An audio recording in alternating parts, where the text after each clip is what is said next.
Hi, some people were recently talking about what books would be good for reading comprehension and getting ready for selective and OC in general. And my sort of view on what children should be reading is that you shouldn't be forcing them to read generic comprehension texts. You should be getting them to read for pleasure. And in that way, they'll best be able to acquire new vocabulary words. That'll serve them in many contexts. Then they'll get better at general ability vocabulary questions, and they'll also get better at comprehension, and they'll also get better at their own writing too, because they'll be able to incorporate all of that vocabulary. Now, one problem I've noticed with a lot of children, even when they're learning quite complex language, is they have problems pronouncing the words, because often they're not coming from a family that speaks English as a native language. So, I've had experiences with students where they'll be able to know really difficult vocabulary, but they can't pronounce the words correctly. So I think a good strategy to combat that would be to use audiobooks, right? So in the thread where we were discussing what books would be good for children to read, I've tried this book with a lot of my students. It's a Star Wars book. Very difficult text, all right? Contains a lot of difficult vocabulary. But with my male students in particular, they will persist with it because they enjoy the subject matter, right? Just as I did when I was their age, all right? That's the point I want to stress, is that when I was a child, never learned vocabulary on its own, right? Never had any vocabulary books or anything like that. I don't think they even really existed when I was at school. I just picked up the words, the vocabulary, through reading books like this. All right, I would, if I wanted to understand the book, I had to find out what all these words meant. And even I had problems with the pronunciation in those days, because you would read all these really difficult words. So I've got this text here, and I've got the accompanying audio to go with it. So you can get a feel for what it would be like if you were to get your child to read a text like this and listen to the accompanying audio book with it. Part 1. Enlistment. 67 to 65 years before the Battle of Yavin. Chapter 1. The Underworld. 47 standard years before the harrowing reign of Emperor Palpatine, Baldemnik was nothing more than an embryonic world in the Outer Rim's Oril sector, populated by reptilian sentients who expressed as little tolerance for outsiders as they did for one another. Decades later, the planet would have a part to play in galactic events, its own wink of historical notoriety. But in those formative years that presaged the Republic's ineluctable slide into decadence and turmoil. Right, I'll just pause it there. So there's a couple of difficult words that have come up there, and presaged in particular is a really interesting one.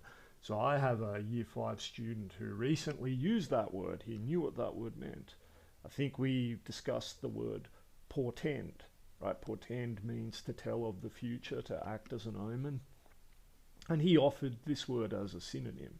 But he said presaged, right? He said, oh yeah, that's like presage. And I said, no, that's presage, right? That's presage. And there's no way he would know that unless he heard someone say it, right? And that's true of a lot of these really difficult words.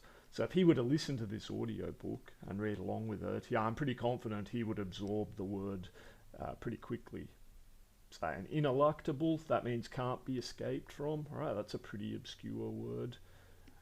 Decadence, that's a harder one to explain. That's like when things are no longer of pure quality, of integrity, and so on, right? So decadence, it's like some people would say Western society is now quite decadent, right? That we've achieved a lot, and now we've sort of plummeted into decadence and pursuit of pleasure and things like that. Yeah, a word like that you would have to have a good discussion about in order for a child to be able to understand it.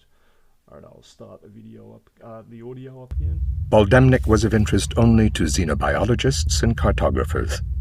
It might even have escaped the notice of Darth Plagueis, for whom remote worlds held a special allure, had his master Tenebrous not discovered something special about the planet. And See, tenebrous is used as a name here, but it's also a great word that means somber and gloomy, right? So, you know, they might want to look that word up, see why he's called tenebrous. Darth Bane would appreciate our efforts, the Sith Master was telling his apprentice as they stood side by side in the crystalline cave that had drawn them across the stars. A Bith, Tenebrous was as tall as Plagueis, and nearly as cadaverously thin. All right, cadaverously is just a great adverb to use here. All right, a cadaver is a dead body, so it really has a negative connotation. If you say someone is cadaverous, it means they look at the point of death. Another word for that would be moribund, right, which probably even appears in this text. That's the sort of level of vocabulary that's used. So yeah, you would be able to explain connotation then. He's cadaverously thin, right? It's not thin in a good way at all. To human eyes, his bilious complexion might have made him appear as haggard as the pallid moon. So this description is really good. You know, you got these really esoteric adjectives: bilious, haggard, pallid, right? You're really painting a sickly picture of this character. And yeah, you could even look at the pictures of this character to reinforce that. He is very sickly looking. But in fact, both beings were in robust health. Though they conversed in basic, each was fluent in the other's native language. Darth Bane's early years, Plagueis said through his transpirator mask, carrying on the ancestral business, as it were. Behind the faceplate of his own mask, Tenebrous' puckered lips twitched in disapproval. The breathing device looked absurdly small on his outsized cleft head, and the convexity of the mask made the flat discs of his lidless eyes look like close-set holes in his pinched face.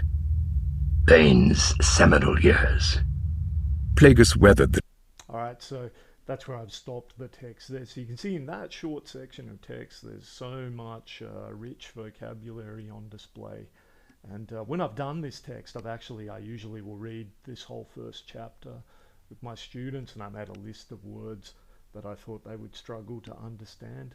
Now, when we listened to this text together, they were able to get the context of a lot of these vocabulary words. And, you know, what's more, they're really interested in the story, because a lot of them are familiar with Star Wars to begin with, right? So they'd be saying, oh, can we do this again next week? Can we, you know, do more of this? And as they ask me that and I'm thinking about it, I'm like, wow, it's really great, because this is far more complex than, you know, the routine comprehension text you would find in a workbook. So if you can get children to be reading texts of this level of their own volition, and they're going to want to know what all these words mean, right? Because this text, if you don't know what all of those words mean, you're really not going to be understanding the story very well. All right, you have to be a good reader to be able to decipher this text.